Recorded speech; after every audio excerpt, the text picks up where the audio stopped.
Hello मित्रों, नमस्कार। मैं अतुल कुमार मिश्रा एस कांत एजुकेशन की इस मंच पर आप सभी प्रतियोगियों का हार्दिक स्वागत और हार्दिक अभिनंदन करता हूं। जैसा कि मित्रों, आज हम यहां हिंदी पठन पाठन के लिए उपस्थित हुए हैं, तो आप लोग ध्यान दीजिए कि हिंदी में सबसे मूलभूत इकाई वर्ण होती है। क्या होती है? वर्ण होती है। तो आज हम लोग देखिए वर्णमाला के विषय में पढ़ेंगे। क्या पढ़ेंगे? देखिए पीछे टॉपिक भी पढ़ा है, वर्णमाला। क्या पढ़ा है मित्रों?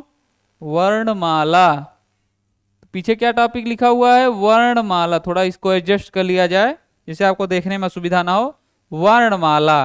तो हम देखिए किसी भी चीज की शुरुआत करने से पहले उसकी मूलभूत चीजें समझी जाती हैं। क्या होती हैं? मूलभूत चीजें समझी जाती हैं। तो मूलभूत चीजें समझने के लिए हम सबसे पहले सबसे छोटी इकाई पढ़ेंगे, वर्णमाला। तो देखिए वर्णमाला क्या होती है। अब वह स्वतंत्र ध्वनि, क्या है? वह स्वतंत्र ध्वनि जिसका विखंडन, विखंडन ये ध्यान दीजिएगा, विखंडन नहीं किया जा सकता, वर्ण कहलाती है। क्या कहलाती है मित्रों? वर्ण कहलाती है। तो पूछा जाएगा वर्ण क्या होता है, तो वह छोटी से छोटी ध्वनि जिसका विखंडन नहीं किया जा सकता, वह वर्ण कहलाती है। क्या कहलाती है मित्रों? वर्ण कहलाती है। अब देखिए जैसे अ, आ, ई, क, ख, ग इत्यादि, ये सब क्या है? वर्ण है। क्या है? वर्ण है। आ ई ये स्वर हैं और ये व्यंजन है, वर्ण हो गए। आगे आइए मित्रों। अब देखिए वर्णमाला, वर्णों का व्यवस्थित क्रम। वर्ण, अब पूछा जाए वर्णमाला किसे कहते हैं? वर्णों के व्यवस्थित क्रम को वर्णमाला कहते हैं। ऐसे आ से शुरू करिए, अह तक जाइए, क से शुरू करिए, ज्ञ तक जाइए, तो ये वर्णों का व्यवस्थित क्रम हो गया। जैसे क, ख, ग, घ, ये वर्णों का व्यवस्थित क्रम हो गया। तो वर्णों के व्यवस्थित क्रम को हम क्या कहते हैं मित्रों? वर्णमाला कहते हैं। क्या कहते हैं? वर्णमाला कहते हैं। आइए आगे। अब बताया गया है वर्णमाला के प्रकार। क्या बताया गया है मित्रों? वर्णमाला के प्रकार, मतलब जो वर्णमाला में कितने स्वर होते हैं, कितने व्यंजन होते हैं और क्या क्या होता है, इस पे हम चर्चा करेंगे आज। देखिए स्वर, स्वर कितने होते हैं मित्रों? 11। कितने स्वर होते हैं हिंदी में? 11। व्यंजन कितने होते हैं मित्रों? 33। कितने व्यंजन होते हैं? 33 व्यंजन होते हैं। और स्वर कितने होते हैं? मैं लिख दे रहा हूं और स्पष्ट से, स्वर 11, व्यंजन 33। कितने हो गए? 33 व्यंजन और स्वर 11। आइए आगे देखते हैं हम लोग, इतना आप समझते रहिए। अब स्वर का वर्गीकरण कैसे होता है? किसका मित्रों? स्वर का वर्गीकरण। स्वर का वर्गीकरण क्या होता है? 11 स्वर होते हैं, इनका वर्गीकरण स्वर रचना। आइए देखिए कितने 11 स्वर हो गए। अब इनका वर्गीकरण कैसे हो रहा है ये देखते हैं हम लोग। तो देखिए ह्रस्व स्वर क्या है? ह्रस्व या मूल स्वर इसको कहते हैं। क्या कहते हैं मित्रों? मूल स्वर हो कहते हैं। और दीर्घ स्वर, संयुक्त स्वर, 3 कैटेगरी बना दी गई है स्वर की। ह्रस्व स्वर या मूल स्वर, दीर्घ स्वर, संयुक्त स्वर। अब देखिए ह्रस्व स्वर कितने होते हैं? 4। कितने होते हैं मित्रों? 4 ह्रस्व स्वर होते हैं। दीर्घ स्वर कितने होते हैं मित्रों? 3। कितने दीर्घ स्वर होते हैं? 3। संयुक्त स्वर कितने होते हैं मित्रों? 4। कितने संयुक्त स्वर होते हैं मित्रों? 4। अब देखिए ह्रस्व स्वर 4 हो गए। तो देखिए कौन कौन से ह्रस्व स्वर? अ, छोटा आ मतलब, छोटी मतलब, छोटा ऊ और री। क्या है? री। ये क्या हो गए? ह्रस्व स्वर हो गए। क्या हो गए मित्रों? ह्रस्व स्वर हो गए। अब देखिए दीर्घ स्वर कौन कौन से होते हैं, मैं इधर लिख दे रहा हूं। बड़ा, बड़ी और बड़ा ऊ, ये मित्रों क्या हो गए? 3 दीर्घ स्वर हो गए मित्रों। क्या हो गए? दीर्घ स्वर हो गए। अब देखिए संयुक्त स्वर कौन कौन से होते हैं? ए, ऐ, ओ, औ। ये क्या है मित्रों? संयुक्त स्वर है। क्या है मित्रों? संयुक्त स्वर होते हैं। अब आइए देखिए स्वर रचना कैसे होती है, मतलब कौन स्वर किससे मिलके बना हुआ है, इसके बारे में हम लोग समझते हैं। तो देखिए मित्रों, जैसा कि आप देख रहे होंगे, आ किससे मिलके बना है? आ और आ से मिलकर आ बना है। ई किससे मिलके बना है? ई और छोटी ई से मिलकर ई बड़ी बनी है। बड़ा ऊ किससे बना है? छोटा ऊ और ऊ मिलकर बड़ा ऊ बना है। अब देखिए संयुक्त स्वर 4 होते हैं। कौन? ए से मिलकर क्या बना है? अ और ई से मिलकर ए बना है मित्रों। फिर ऐ किससे मिलकर बना है? अ और ए से मिलकर ए, ऐ बना है। आगे मित्रों ओ किससे मिलकर बना है, अ और ऊ से मिलकर ओ बना है। औ किससे मिलकर बना है, अ और ओ के मिलकर औ बना है। समझ रहे हैं मित्रों। ए किससे मिलकर अ ई, अ ए, ओ अ उ, औ अ ओ, ये सब मिलकर इससे बने हैं। आपसे एग्जाम में पूछा जाएगा अ और ई से मिलकर क्या बनता है, तो आप एग्जाम में ए लगाएंगे। अ और ए से मिलकर क्या बनता है, तो ए लगाएंगे। अ और उ से मिलकर क्या बनता है, तो ओ लगाएंगे। अ और ओ से मिलकर क्या बनता है, तो औ लगाएंगे। समझ रहे हैं ना। आप इतना समझ गए हो तो हम आगे चलें। कमेंट टाइप में यस करिए, कमेंट बॉक्स में। अब देखिए मित्रों, स्वर उत्पत्ति क्या है, स्वर उत्पत्ति। देखिए हस्व स्वर कितने होते थे, 4 हमने पीछे बताया था ना। कौन कौन से, अ ई उ री, ये कौन से स्वर हैं, हस्व स्वर हैं। और दीर्घ स्वर कितने होते हैं, 1 2 3 4 5 6 7, ये क्या हो गए, दीर्घ स्वर हो गए। बड़ा, बड़ी, बड़ाऊ, ए ओ औ। प्लुत कितने हो गए, प्लुत ये होता है, इसका साइन ऐसे बना रहेगा तो प्लुत होगा। क्या होगा मित्रों, प्लुत होगा। प्लुत का यूज ज्यादा किया नहीं जाता है। ठीक, आगे देखिए उच्चारण स्थान। देखिए ये मोस्ट इंपॉर्टेंट है। उच्चारण स्थान क्या है, मोस्ट इंपॉर्टेंट। हर एग्जाम में 1 से 2 सवाल पूछे जाते हैं इससे। देखिए कंठ का उच्चारण स्थान क्या है मित्रों, अ और आ। सूत्र होता है अकुह विसर्जनीया नाम कंठ। क्या होता है, अकुह विसर्जनीया नाम कंठ। तो अ और आ का उच्चारण स्थान कंठ होगा। तालव्य, तालव्य का उच्चारण स्थान, तालव्य किसका उच्चारण स्थान, ई और बड़ी का। तो इसका सूत्र क्या हो, ईचू यसा नाम तालु, ईचू यसा नाम तालु। तो ईचू यसा नाम तालु से आप समझ लेंगे ई और च वर्ग का क्या होता है, तालु होता है मूर्धा। तो इसका उच्चारण स्थान क्या, री का उच्चारण स्थान क्या होगा, मूर्धा। तो री टू रसाणा मूर्धा, री टू रसाणा मूर्धा। तो क्या हो गया मूर्धा का री। ओष्ठ किसका किसका उच्चारण स्थान है, छोटा ऊ और बड़ा ऊ का। उपपद्मनीया नाम ओष्ठौ, उपपद्मनीया नाम ओष्ठौ। तो ओष्ठ का क्या हो गया, ऊ और ऊ का ओष्ठ हो गया। अब कंठ तालव्य किसका मतलब, कंठ और तालु दोनों मिलाकर। कंठ तालव्य का मतलब यहां हुआ कंठ और तालु दोनों मिलाकर। किसके उच्चारण स्थान होते, ए और आय के। तो क्या होगा, कंठ और तालु ए और आय के होंगे। अब देखिए कंठोष्ठ क्या है, कंठ और ओष्ठ क्या है मित्रों, कंठ और ओष्ठ। कंठ और ओष्ठ किसका है, ओ और औ का। क्या है मित्रों, ओ और औ का क्या है, कंठ ओष्ठ है मित्रों। आइए आगे चलते हैं मित्रों। हम समझ रहे, सोच रहे होंगे कि आप लोग अच्छे चीजें समझ रहे हैं। आगे देखिए जी, अब आ गया प्रयोग के आधार पर हम ऐसे वर्णों को डिफाइन करेंगे। जीव के आधार पर अग्र, मध्य और पश्च कितने भाग में डिवाइड करते हैं, अग्र, पश्च और मध्य 3 भागों में। अब देखिए अग्र में कौन कौन सा आता है, पूछा जाता है। ई का उच्चारण स्थान हम जीव के किस भाग से करते हैं, तो आप क्या लगाएंगे, अग्र भाग से। पूछ लिया जाएगा अ का उच्चारण स्थान, ये मोस्ट इंपॉर्टेंट है, ज्यादातर पूछा जाता है एग्जाम में। आ का उच्चारण स्थान हम जीव के किस भाग से करते हैं, मध्य भाग से करते हैं। पश्च भाग से कौन कौन से करते हैं, बड़ा आ, छोटा ऊ, बड़ा ऊ, औ और औ। ये सब किससे करते हैं मित्रों, पश्च भाग से। मोस्ट इंपॉर्टेंट टॉपिक चल रहा है वर्ण से। हर परीक्षाओं में 1 से 2 क्वेश्चन आपके निर्णायक साबित हो सकते हैं आपके सिलेक्शन में। इसलिए आप एकाग्र मन से और अच्छे से सुनिए चीजों को।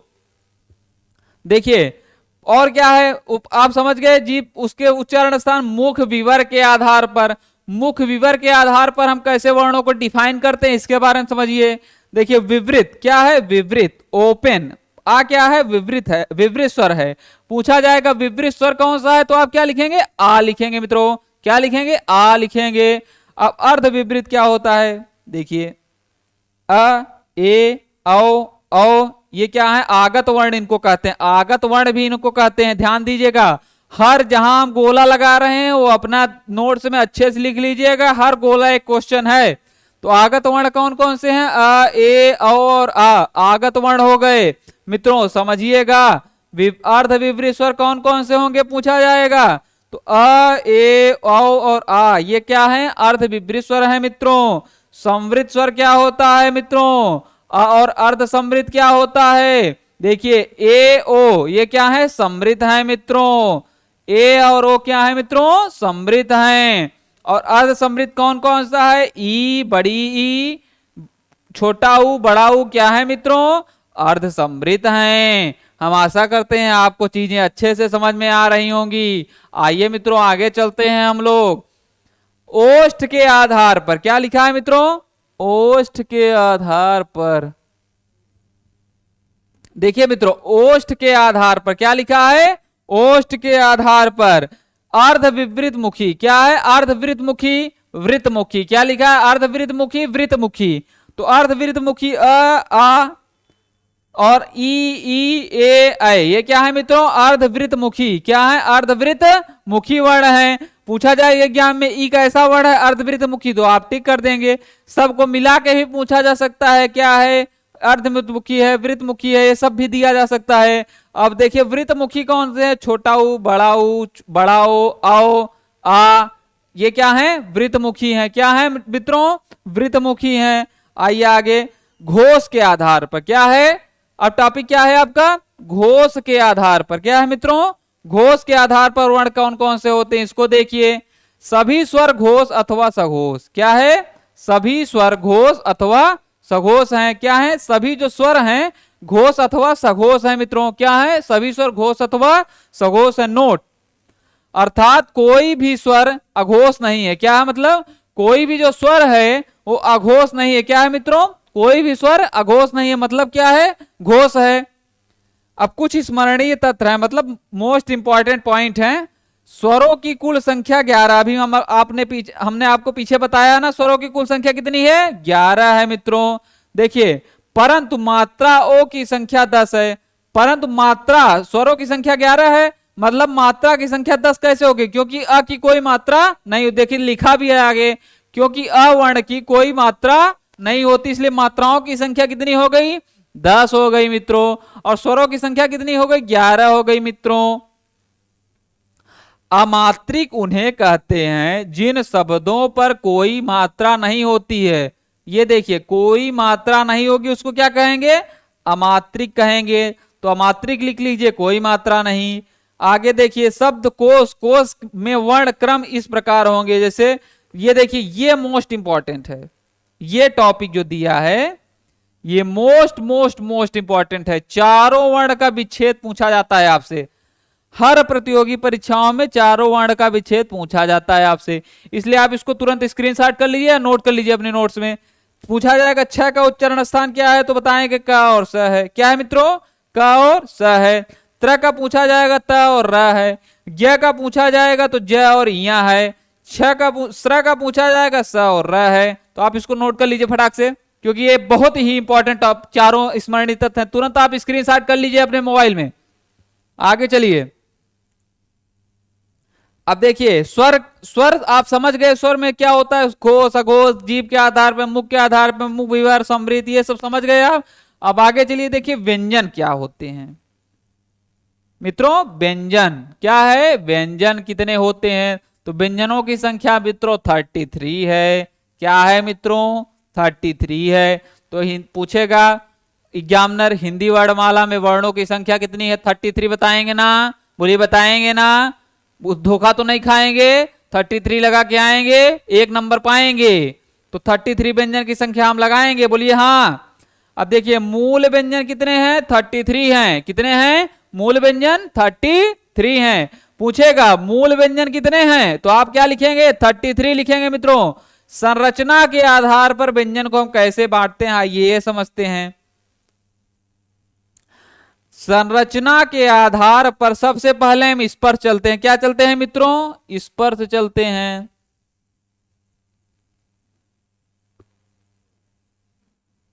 देखिए, सबसे पहले स्पर्श क्या है मित्रों? स्पर्श। स्पर्श व्यंजन कितने होते हैं? 25। कितने होते हैं मित्रों? 25 स्पर्श व्यंजन होते हैं। कौन कौन से? क, च, क, ये देखिए, ये क्रम है। ये जैसे अभी आपको पहले इतना हम इंगित कर दें आपको।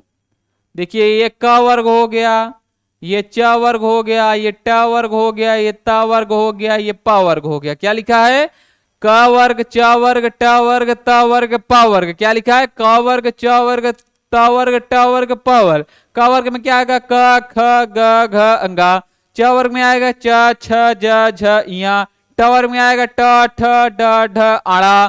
त वर्ग में आएगा त थ द ध न।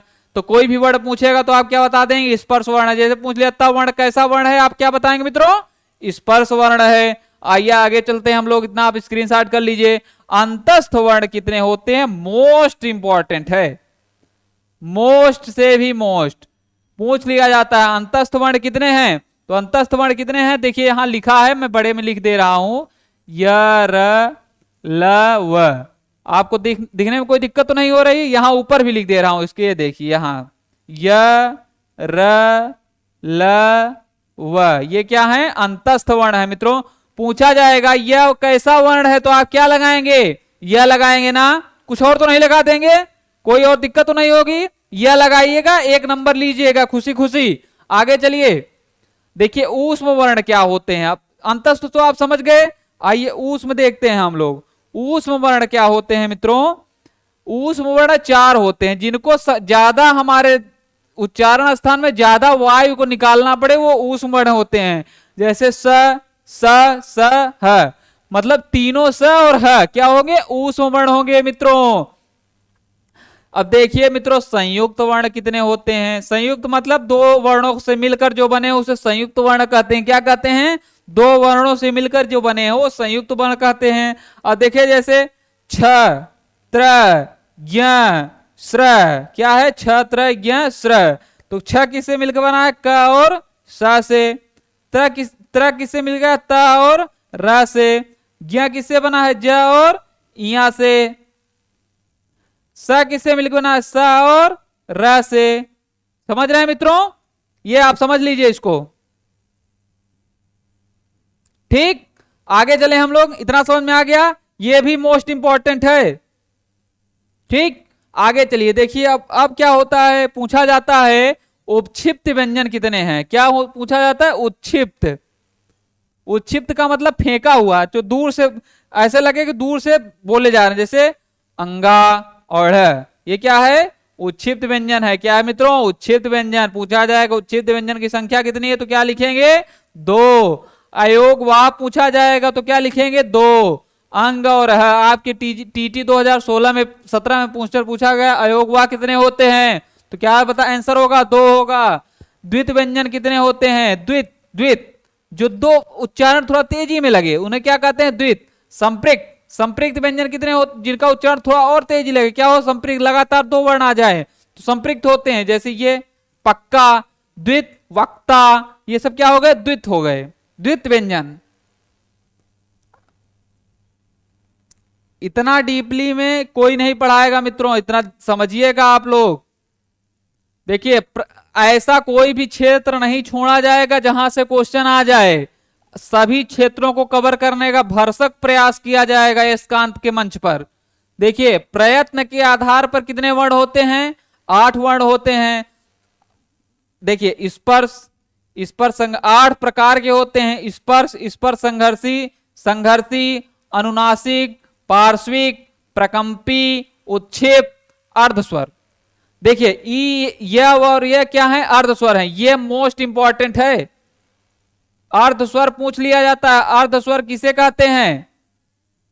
तो क्या लिखेंगे मित्रों? अर्धस्वर यह और वह होते हैं। प्रतियोगी परीक्षाओं में भी यह प्रश्न पूछा गया है कि अर्धस्वर कितने होते हैं, कौन कौन से होते हैं अर्धस्वर। ये देखिए हम साफ साफ लिख दे रहे हैं यहां, क्या है? अर्धस्वर। अर्धस्वर कौन कौन से हैं? यह और वह क्या है? अर्धस्वर है मित्रों। तो देखिए स्पर्श व्यंजन तो हम आपको समझा चुके। स्पर्श संघर्षी कौन कौन से होते हैं? च, छ, ज, झ, ये क्या है? स्पर्श संघर्षी हैं। संघर्षी कितने होते हैं? स, श, श, ह, ये क्या है? संघर्षी हैं। अनुनासिक कितने होते हैं? अंगा, इया, ड़, न, म, ये क्या है? अनुनासिक है। पार्श्विक कितने होते हैं? ल वर्ण क्या है पूछा जाएगा? पार्श्विक वर्ण है मित्रों। मोस्ट इंपॉर्टेंट है मित्रों ये ल वर्ण। पार्श्विक वर्ण है। प्रकंपी क्या है मित्रों? लुंठित। प्रकंपी को और किस नाम से जानते हैं? लुंठित के नाम से। तो र कैसा वर्ण है? लुंठित वर्ण है मित्रों। पूछा जाएगा र वर्ण क्या है, तो आप क्या बताएंगे? लुंठित वर्ण है। देखिए उच्छिप्त वर्ण क्या होता है? अंगा और ड और ढ क्या है? उच्छिप्त व्यंजन है। क्या है? ड और ढ उच्छिप्त व्यंजन है। अर्ध स्वर तो आपको बता ही दिए। आगे चलिए मित्रों, सबका स्क्रीनशॉट ले लीजिए और जब पेपर आप दे के आइएगा यूपी टेट सुपर टेट का, आप नोट्स उठा के देखिएगा, हूबहू क्वेश्चन एग्जाम में पूछे गए रहे होंगे। ठीक, तो इसके लिए आप बेफिक्र रहिए कि आप जो पढ़ रहे हैं वो आएगा कि नहीं आएगा। सारे क्वेश्चन वही आएंगे। कुछ स्मरणीय तथ्य देखिए, जैसे क ख ज फ, ये क्या है? ये 4 विदेशी वर्ण है मित्रों। क्या है? विदेशी वर्ण है। मूल व्यंजन की संख्या 33 है। पूछा जाएगा मूल व्यंजन 33, स्पर्श व्यंजन 25, अंतस्थ व्यंजन 4, ऊष् व्यंजन 4। ये लाइन बहुत ही इंपॉर्टेंट है, स्मरणीय तत्व वाली। सारे क्वेश्चन ही हैं जो लिखे हैं यहाँ, सारे क्वेश्चन आपके एग्जाम में फंसने वाले हैं। आगे देखिए, उच्चारण के आधार पर वर्णों का विभाजन। क्या है? उच्चारण के आधार पर वर्णों का विभाजन कैसे करेंगे हम मित्रों, ये हम देखते हैं। तो उच्चारण के स्थान पर क्या है? वर्णों का विभाजन। हाँ, एडजस्ट हो गया।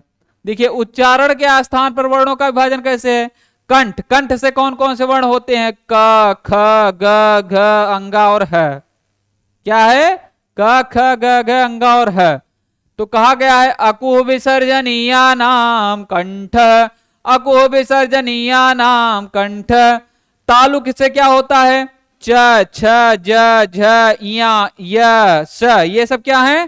तालु से उच्चारण होते हैं। मूर्धा ट ठ ड ढ आड़ा र श, ये सब किससे है? मूर्धा से हैं। दंत त थ द ध न ल श, ये क्या है? दंती वर्ण है। लीतुलशा नाम दंत, उपपद्मनीया नाम ओष्ठ, प फ ब भ म, ये सब क्या है? ओष्ठ से। दंतोष्ठ क्या है? व। कंठोष्ठ, कंठ और ओष्ठ से। फिर स्वरतंत्री ह, क्या है? स्वरतंत्री ह। कंठोष्ठ, यहां क्या होगा? उपपद्मनीया नाम कंठोष्ठ। क्या है? कंठोष्ठ। आगे चलिए, स्क्रीनशॉट कर लीजिएगा मित्रों आप इसका, बहुत ही इंपॉर्टेंट है। वर्ड से क्वेश्चन आएगा, वर्णमाला से, तो इससे जरूर क्वेश्चन रहेगा। हम साइड हो जा रहे हैं, आप स्क्रीनशॉट ले लीजिए। हाँ आगे चलिए, देखिए मित्रों, प्राण के आधार पर क्या है? प्राण, प्राण मतलब वायु, प्राण मतलब जान वाला नहीं है, प्राण मतलब वायु से है। देखिए प्राण, प्राण के आधार पर वर्ण का विभाजन। तो देखिए प्राण के आधार पर वर्ण का विभाजन कैसे करते हैं हम? अल्प प्राण, क्या है मित्रों? अल्प प्राण। देखिए अल्प प्राण, ये अल्प प्राण वर्ण है। च वर्ण प्राण, ट अल्प प्राण, त अल्प प्राण, य प अल्प, ये प है मित्रों। फिर ग घ ज अंगा वो ड, क्या है? ड ट ठ, यहां मित्रों ठ होना चाहिए। क्या होना चाहिए? नहीं, ड ही है, ड है। ड से डमरू, और द ब, फिर यहां अंगा या ड़ न म, ये क्या है? अल्प प्राण है। अल्प प्राण का सूत्र क्या है? 123, 135, क्या है मित्रों? 135, 135 बराबर अल्प प्राण।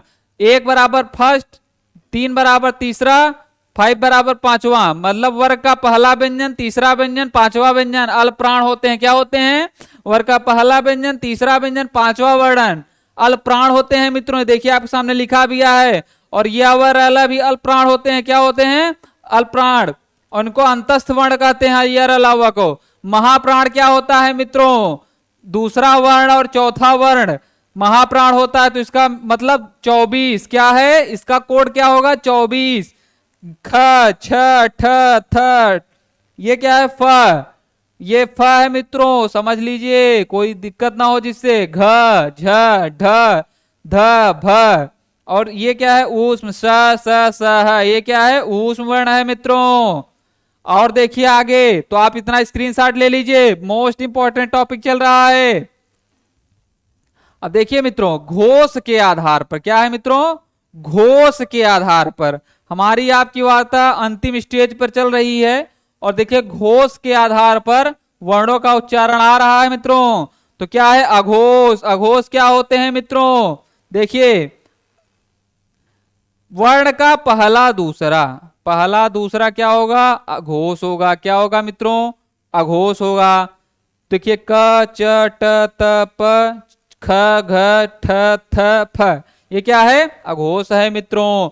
और देखिए तीसरा वर्ण का तीसरा, एक नहीं 3 4 5, ये क्या है, घोष या सघोष है मित्रों। उसे घोष भी कहते हैं, उसे सघोष भी कहते हैं मित्रों, दो नाम से जानते हैं। कंफ्यूज मत होइएगा कि घोष आ गया तो दूसरा कर दे, सघोष आ गया तो दूसरा कर दे, वही चीज है मित्रों। ये देखिए अंगा, ग ज ड ढ, फिर उसके बाद घ झ ढ ध इया, अंगा इया ड़ न म, ये सब क्या है, सघोष या घोष वर्ण है मित्रों। तो आप लोग ध्यान दिए होंगे कि वर्णमाला का टॉपिक यहां समाप्त होता है मित्रों। कोई भी अगर दिक्कत हो वर्णमाला चैप्टर से तो आप फटाक से कमेंट बॉक्स में टाइप करिए, हम उसका निवारण करेंगे। और अगर आपको ये नोट्स चाहिए तो आप हमारे स्क्रीन पर जो नंबर दिए हुए हैं हमारे कोचिंगों के, उस पर तुरंत व्हाट्सएप करिए, आपको ये पीडीएफ तुरंत भेज दी जाएगी। वहां पर आपके व्हाट्सएप पर डायरेक्ट आप तुरंत मैसेज करिए, आपको व्हाट्सएप पे पीडीएफ उपलब्ध करा दी जाएगी। तो मित्रों इसी के साथ हम अपनी वाणी को विराम देते हैं, फिर हम कल उपस्थित होंगे कुछ नए टॉपिक पर। नमो नमः मित्र।